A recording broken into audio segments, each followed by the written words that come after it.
I can't believe this is happening right now. As after the NBA trade deadline yesterday, a lot of Hawks fans are coming out against the team for some of the moves they made, not only trading away DeAndre Hunter, but also making a sneaky move just to skirt under the luxury tax. And with all of this in mind, Chris Haynes yesterday said that Trae Young's future with the Atlanta Hawks is becoming murky, with Trae Young's future seemingly hanging in the balance with a lot of these moves. That has huge implications on the Spurs going forward, but it's not just Atlanta's draft pick. We have another report from Chris Haynes that indicates the Spurs were very much in on trading for Trae Young. There is a ton of stuff we got to get into coming up on this episode of Spurs Digest. But guys, before we get into the video, the only thing I want to do today is thank you guys for helping us pass 5,000 subscribers. We've gained 1,000 subscribers since the start of February. That's insane. We love that you guys love the content. We're going to keep the content coming all season long and for the next seasons to come. Thank you for being here. Let's jump right into the video. And I want to start with a little recap of the trades from yesterday, from the trade deadline. And, if you're not interested in this, you can feel free to skip ahead. There should be timestamps, but this does add some important context just to give you an idea of what was going on, right? So obviously the Atlanta Hawks, okay, I was going to say obviously they got worse. Some people maybe disagree. Maybe some of you disagree. I think as Spurs fans, we naturally look at these trades and think, hey, you know what? This actually helps the Spurs a lot. I think the Hawks got worse. But there are some Hawks fans who say they actually might have got better. Some neutral fans. Look, you get rid of 19-point per game DeAndre Hunter. You replace him with two other NBA rotation guys in Karis LeVert and George Niang, each averaging about 10 a game. Sure, like you're improving your bench depth then, right? One of these guys is going to improve over who you have on the bench. Same thing here with this trade. Bogdanovich's been having a terrible season. Bones Highland and Terrence Mann can come in and they can provide you extra depth, but your starting lineup objectively gets worse. Make of that what you will. Some people will say the Hawks got worse. Some will say they got better. I think they got worse. I think getting rid of one of your better players, especially with Jalen Johnson out and DeAndre Hunter, not only does that send a strange message to your team, it sends also the message that, this year, it doesn't even really matter. Like, I look at this, and I don't think this is the kind of move that you make if you really want to make a playoff push. This doesn't feel like one of those moves where you're like, we are really improving our team here, especially with Jalen Johnson out. DeAndre Hunter has been having good games recently just to ship him off. Anyway, but that's all to say that wasn't the final move they made, right? There was one last move at the deadline that really set the tone for the Atlanta Hawks, and it was this one.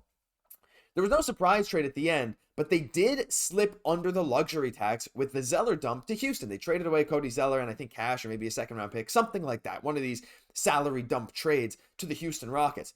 And Brad Rowland said they were always staying under the tax, as I've said forever. And that's a theme with Atlanta. And I believe the Rossiters, the ownership group, they never want to go into the tax. And when you have a guy like Trae Young and you have young pieces with him, younger pieces, I mean, you got Ricochet right now, and of course you got Jalen Johnson, who is unfortunately injured, and then you got, with DeAndre Hunter, maybe not so young, but he's in the prime of his career, to have an ownership group that is refusing to go into the luxury tax, even in a season where they don't have their own draft pick, you might as well try and do what you can. You're not going to break the future of your team trying to go for a playoff spot. I understand that. You don't want to give up a ton of stuff, but to give away your best players just for some mediocre players back and a bunch of second-round picks, it doesn't make sense. But it makes sense at the end of the day when you look at Atlanta saying, you know what, let's just stay under the luxury tax so we don't have to pay as big a bill. I think that sends the wrong message to players. And with all of that coming out, there was some very interesting quotes from Chris Haynes talking about the Trae Young situation. Let's just have a look. So I want to start with him just saying that guy, Trae Young, is a fierce competitor. He wants to win. So the direction of the Hawks is very unique considering that they know where he stands and what he wants to accomplish. And I think unique is maybe a nice way of putting it, considering, again, they're sending that message of DeAndre Hunter, you've been one of our best players since Jalen Johnson went down. We drafted you. We've been wanting to give you more minutes. You're 5-6 years into your career. You're doing great for us. You're gone for Karis LeVert, George Niang in a couple seconds. And I do understand it from the perspective of Atlanta wanting to recoup some draft value. I thought maybe they could have got a first for DeAndre Hunter. Anyway, if they send him to the right market, and Atlanta in whatever trades now are probably going to have to try and fetch a first to recoup some of that value that they lost from that DeJounte Murray trade. But the direction is weird, right? They're sending the message, we're staying under the luxury tax this year. We're not going to overspend. Maybe we'll just wait for next year for Jalen Johnson to be back. But again, Atlanta doesn't have their own pick this year. They are not in control of their own future, and you got rid of one of their prime pieces. Now, again, Okongwu has looked better. He had a 30-point game the other day, right? Ricochet could very well be good. He's a first overall pick. And Jalen Johnson, of course, next year could be good. So there's a world where this Hawks core does work, but all in all, like I showed at the top of the show, Chris Haynes said the Trae Young's future with Atlanta is now becoming murky because, again, the message is really strange for the Atlanta Hawks, as they are stumbling towards the bottom of the league. They're 1-9 in their last 10. Their pick keeps climbing. Look, Portland is 9-1 in their last 10. Portland, who was right near the top of the draft leaderboard, has now become within half a game of Atlanta. Atlanta 23-28, Portland 23-29. And Chicago, look, they lost Levine. Not really sure if they're going to win many more games this year. But, you know, some of these teams below, like even a Toronto, it's not crazy to say Toronto could even pass Atlanta before the end of the season. Yes, they're like 7 games back of them right now, but they went and got Brandon Ingram. They still have a very solid team. Ingram, RJ Barrett, Grady Dick, all this kind of stuff, right? So looking at Atlanta, not only is this helping the Spurs now, but it's sending a weird message for their future. But the Trae Young saga doesn't stop there. We still have more. And this other quote from Chris Haynes is insane. He said before the San Antonio Spurs, now, actually, before I read this is something we've speculated on, but I don't know if we've ever actually heard any concrete proof. Like, we've heard maybe, oh, Spurs are in talks, you know, Trae Young, like, that name has been floating around. Before the San Antonio Spurs made the move for De'Aaron Fox, they were considering De'Aaron and Trae Young, but De'Aaron Fox kind of fell in their lap. And he goes on to talk about how, like, you know, the Spurs weren't in a rush to go get a veteran point guard. Again, with Victor Wembanyama still being very young, you don't need to go out and get a guy right away. But he said Fox fell in their lap. He kind of, in a way, forced his way to the Spurs. Not going to dive too deep onto that story, of course. There's a lot of layers to that. But yeah, Fox fell in their lap. They made a trade that objectively is of incredible value, and you make those trades 10 out of 10 times. You'd have to pay more for Trae Young than you would have to pay for De'Aaron Fox. But to hear the Spurs were interested in him is very interesting as well. And you have to think that part of the reason something like that didn't happen is, one, Atlanta probably doesn't want to give up their franchise point guard right now. I mean, you know, you can argue whether he's good or not, all-star snub or not, whatever. I'm not here to talk about that.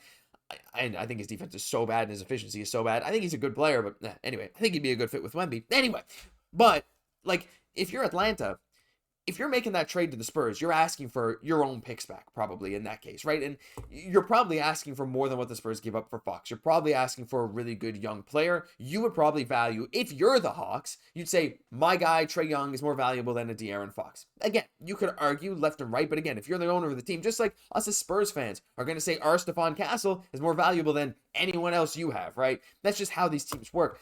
But the fact that the Spurs were willing to trade for him, again, makes me think that, you know, the Spurs were kind of like, hey, look, Atlanta, we got your picks. Were we holding them hostage? Like, were we saying, hey, you know, we kind of want Trae Young, but if you give him to us, you know, maybe you can get your picks back, but if you don't, we might look for someone else. And the Hawks are like, no, we don't need this. But look at it now, right? The Spurs have, why is this blurry? There we go, I'm back. But the Spurs got better. Straight up got better with De'Aaron Fox. I'm excited to watch them again in tonight's game, which of course hasn't happened as of the recording of this video. I don't want to say I'm excited to see Atlanta fall down the standings, but this is becoming chaotic. I can't believe I'm seeing this right now. Like, from the Hawks being like, okay, kind of promising, Jalen Johnson's good, to boom, Jalen Johnson's season-ending injury. Boom, DeAndre Hunter shipped out, and Bogdan Bogdanovic shipped out, all for like bench pieces, kind of, and then some second-round picks. And then Cody Zeller sent out just to get him under the luxury tax. And now Trae Young's future becoming murky. Again, I don't necessarily enjoy crapping on other teams, saying like, hey, you know, the Spurs got their pick, this is great for us. But like, it is what it is right now. Objectively, even if let's imagine the happiness of Hawks fans is out of the equation. As a Spurs fan, all we know right now is our pick values is going up and up and up. And not only could the Spurs pick with these picks are turning into gold in terms of trade capital, right? If the Atlanta Hawks situation continues to deteriorate, the Spurs have their pick this year. They have the pick swap next year. They have the pick in 2027. If the Spurs really wanted to go make another huge trade, for example, for a guy that's just about to get a big contract and they can extend him, keep his bird rights, kind of like what they're doing with Fox, that could really work, right? And that's a nice way to kind of, you'd have to pay a luxury tax bill, of course, but it's an easier way than going out and signing someone in free agency, because then you don't often have the cap space to do it, or at least it's not as easy, first of all, to bring free agents to San Antonio. It's not often you have guys like Fox who say, I want to go there. And two, again, being able to go into the luxury tax, having a guy's bird rights is always nicer because it's easier financially. So there's a lot of stuff that this kind of butterfly effect has on the San Antonio Spurs. So we could trade, we could draft, we have a bunch of picks. The Hawks are falling. Let me know your thoughts on all this. This is getting crazy. That'll do it for this episode of Spurs Digest. If you enjoyed, leave a like, comment, subscribe to the channel. 5,000 subs. That's crazy. 10,000 is the next goal. And I hope you guys are sticking around for the ride. I'm your host, Josh Gosse, and I'll catch you in the next one.